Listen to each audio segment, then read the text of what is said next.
My daughter has decided to exclude me from her wedding. I totally pulled the plug on the entire thing I had already paid for, and no one saw it coming. It's a harsh reality that sometimes the deepest wounds come from those we love the most, especially our own kids. My situation is exactly the same.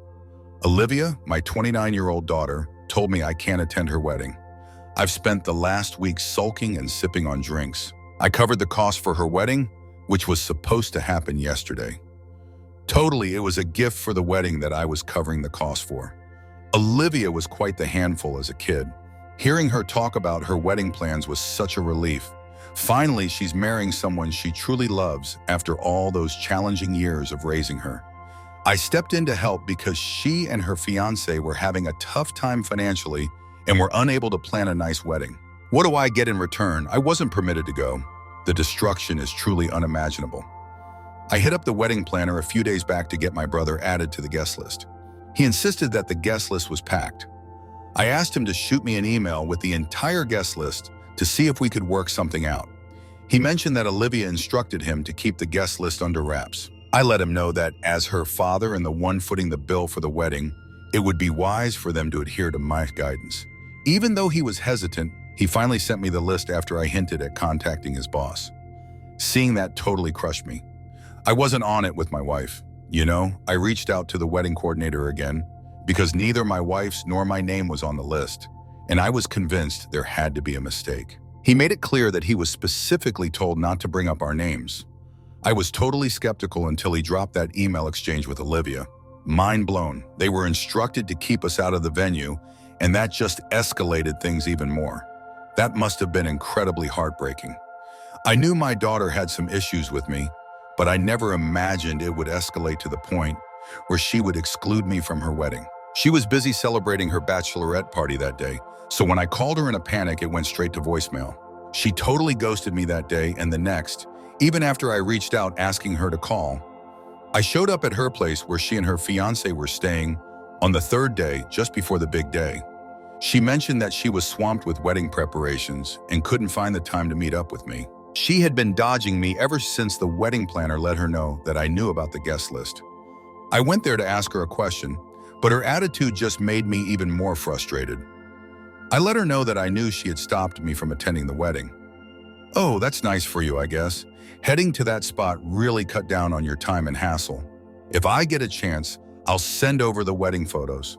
I completely lost my mind. This was it, just silence. No reasons given, no remorse, no words of sorry. Her harshness brought me to tears. I couldn't help but feel overwhelmed, wondering what I could have possibly done to deserve this situation. She claimed that I had consistently wronged her, starting with the incident where I slapped a stepmother and then by aligning myself with others. She expected me to have her back, no liam or what, even if she was the one in the wrong. When she targeted my sister's daughter, what could I do to support her? I totally had her back when she got caught with pills in class and made sure she didn't get expelled. I assisted her in gaining admission to college, yet she chose to stay ungrateful despite all that I've achieved. She called me out for bringing bad vibes into her space when she saw me in tears. I pointed out that I was the one covering the costs of her wedding. She got really aggressive and insisted that I owed her something, acting like I wasn't doing her any favors at all. I totally lost it and told her that I didn't owe her a thing. This wedding was a favor, and honestly, I had already gone above and beyond. She told me she was too busy for my emotional stuff and basically kicked me out. When I got home, I broke down in tears in front of my wife, Hannah, who is Olivia's stepmother. Hannah is a kind and forgiving person, but she lost her cool for the first time when she saw me in tears. She really pushed me to take action regarding Olivia. "We need to put an end to Olivia's sense of entitlement to hurt us," she insisted. Until about a year ago, Olivia was living off my money until she finally landed a decent job. She was totally broke when it came to saving for her wedding because of this. I was done. I decided it was time to lay down some rules for her. I decided to cancel everything related to the wedding. I honestly wasn't bothered by the fact that I barely got any cash back from the advance payments. I was thinking about canceling the wedding planner and the venue, but I realized that would alert Olivia, giving her the chance to find other options. I planned to ruin her special day. I let her hang on to her dress since she already had it in her possession. This whole situation really got to me, but after some reflection, I realized I had done more than enough for her. Why should I feel guilty for interrupting her wedding if she didn't seem to care? So picture this. The wedding coordinator, along with the caterers and decorators, arrives at the venue on the big day, only to be sent packing. What a mess. Once the security team flashed the cancellation email, it set off a whirlwind of chaos. So when the wedding planner reached out for the final payment, I just told them I wasn't worried anymore and that they should chat with Olivia about it. I was told that when the venue staff wouldn't let Olivia in, she ended up getting into a scuffle with them. Her fiancé swooped in at the last moment to rescue her from a potential arrest for trespassing. I ended up blocking her number when she tried to reach out to me. I turned her away at the main gate when she showed up at my place. I craved peace, yet I felt no fear of her. Chatting felt futile because, just like during my visit to her place, her remarks only deepened my discomfort. She really should own up to her actions. She couldn't keep getting a free pass like she did when she was younger. Olivia was really hoping her friends would show up for her wedding, but she wasn't too keen on having family there. I respected her choice. Luckily, she was the one handling her friends regarding the wedding cancellation. So I got off the hook for that conversation. It seems like my parents were the only ones not really excited about what I achieved. They mentioned that no matter how awful our kids might be towards us, we should always refrain from being cruel to them. I let them know that Olivia was behind this. Throughout her entire existence, she had been harsh and self-centered. Even with all my attempts to justify my actions, the guilt just won't go away. I act tough, but deep down, I really wish I hadn't called off my daughter's wedding. Putting this into words has lightened my heart, even though I'm still unsure of my purpose here. Update 1. Thanks for all the support, everyone. I never expected people would actually appreciate what I've done to him.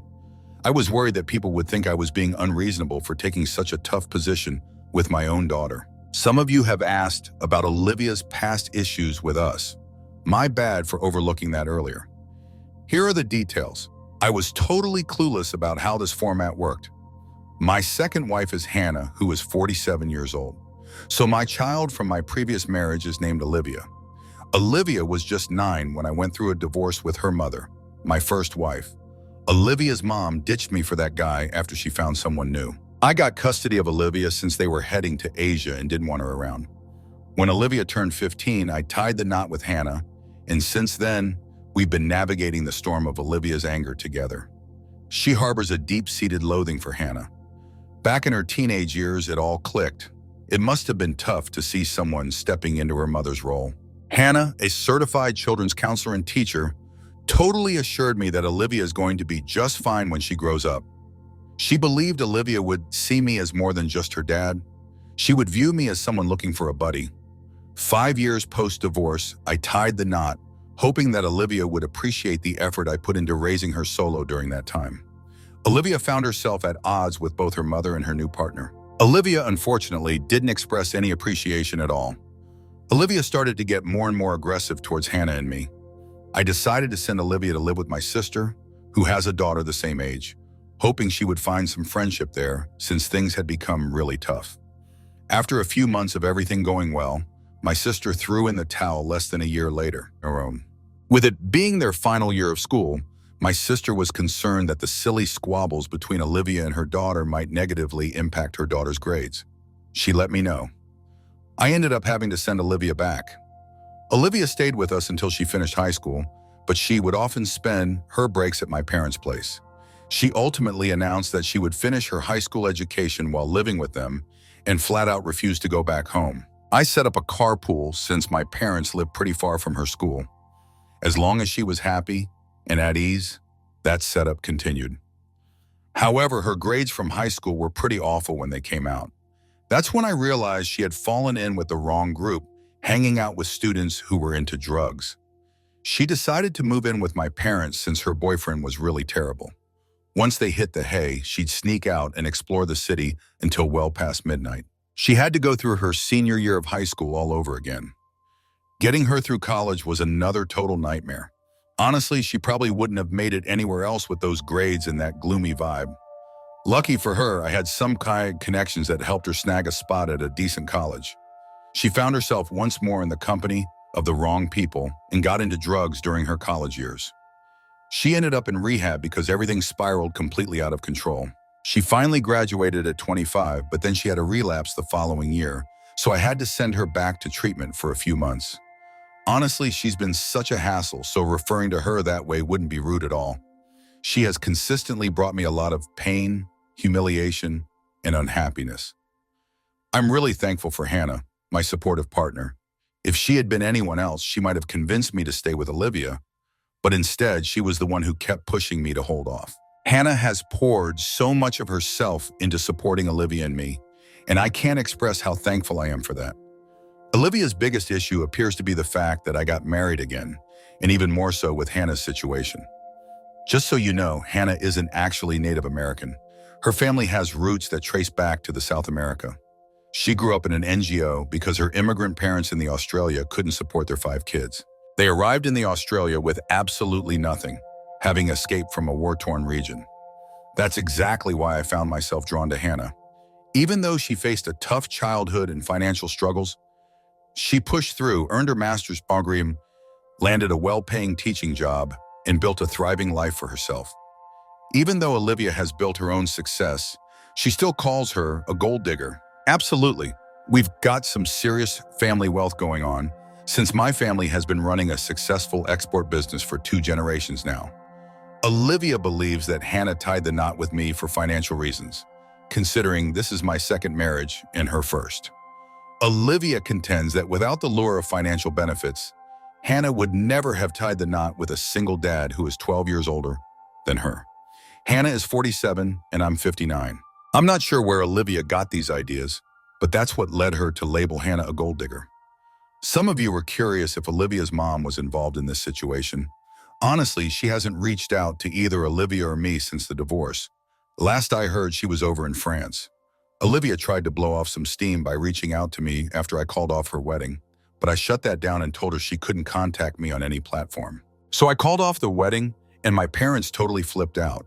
They even said they'd pay for everything if Olivia wanted to plan it again. But then Olivia turned on them, claiming they were backing me. She really let them have it, kicking them out of her house and making it clear they were not welcome back.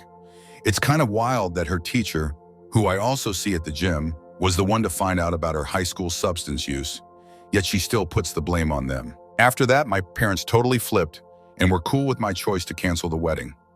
I won't let Olivia exploit us or cause us harm whenever she wants.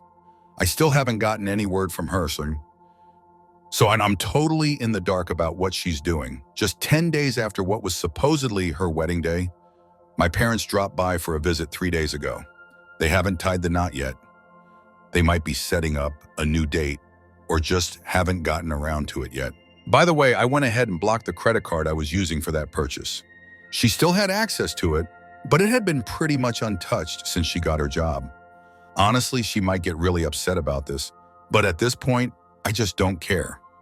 I'm not feeling any guilt now that I've seen how she treated my parents. They've always looked out for her and kept her safe, and they're in their late 90s now. Cutting Olivia off was definitely the right move. Hey folks, just a quick update too for you all. It's been over 2 years since I last updated this topic, but I've kept in touch with everyone who reached out to me through PMs or comments on the post. A few weeks later, I found out that Olivia had tied the knot with her fiancé in a low-key ceremony with just their closest friends around. I wished her all the best in life and felt genuinely happy for her. I wasn't connected to her on any social media, so I was completely in the dark about what was happening in her life. So my niece just told me that Olivia updated her Facebook status to announce that she and her husband are moving to a nearby city. Everything in my life was on track until I got a call from an unknown number last week. So it turns out it was Liam, the husband of Olivia. I was really worried, thinking that something bad might have happened to her. She wanted to meet up, which caught me off guard, but he assured me that she was cool with it. He said he'd fill me in when we met after I asked why. He suggested we meet up for dinner and mentioned he was in the area. I really wanted this to be a chance to patch things up with Olivia. I thought Liam was acting as a middleman, and maybe she felt too awkward to come to me directly. I showed up with high hopes, but to my letdown, Liam came alone. He claimed he had no clue about Olivia's whereabouts when I asked him about her. Feeling a bit uneasy, I asked where she was. So he dropped the bomb that they had split up. Liam mentioned that Olivia faced a troubled past with abuse throughout their marriage and struggled significantly with anger management issues. She would throw things and break stuff around the house, even for the tiniest disagreements. He tolerated it for as long as possible, but eventually it became overwhelming, and they decided to part ways. Liam went on to say that Olivia had some mental health issues and blamed any difficulties she faced on others. After moving to a new city for his job, they found themselves in constant disagreements. Olivia was furious with him for taking her away from her hometown, especially since she had landed a similar high-paying job there. That was just one of their many issues. Liam said he wanted to make his apology in person. He admitted that he had witnessed Olivia being cruel to me, Hannah, and my parents, yet he decided to stay out of it because Olivia had manipulated him to turn against us.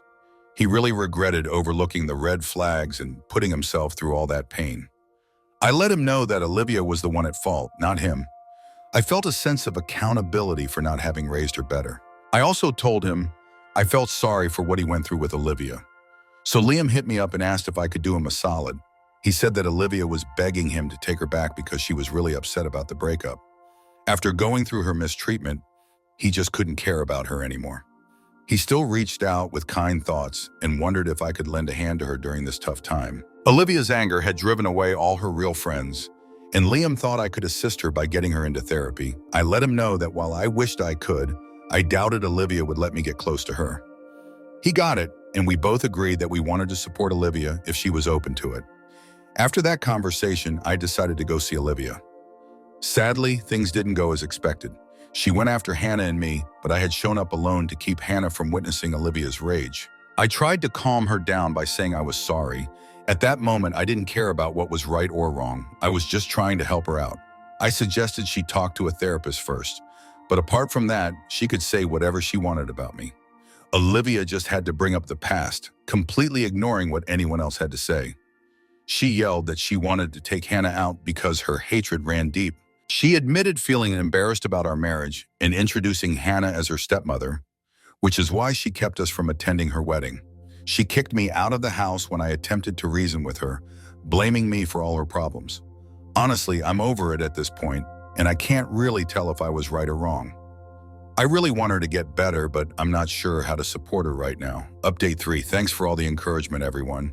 When I put together the last update, I was feeling pretty down, and this community has really helped me unwind. Hannah suggested I reach out to Olivia's best friend from school. We were pretty close since her family lived right next door. I reached out to her on social media to clarify the situation since she's currently living in New Zealand. Since she was the only one Olivia hadn't faced off against, I asked her to reach out to Olivia, hoping she might be able to connect with her. Her friend said they'd help out, and sure enough, they came through. Olivia has been going to therapy, and it seems to be making a positive impact. Just last week, she talked to my parents and showed some remorse for what she did. She admitted that her hatred had grown too intense for her to keep it under wraps any longer. She still blames me for everything and made it clear that she will never forgive me. I've moved past any negative feelings I had toward her. I just want her to be happy, even if I'm not part of her life. Thanks a ton for all the support, everyone. I really hope no dad has to face the overwhelming hatred from their own kid. Thanks a ton for sticking around until the very end. If you really enjoy our videos, don't forget to give us a thumbs up, share with your friends, and hit that subscribe button. Hope you have an awesome day ahead. Appreciate you tuning in. If you haven't joined the community yet, consider doing so and tap that notification bell to keep up with more unbelievable real-life stories unfolding around you.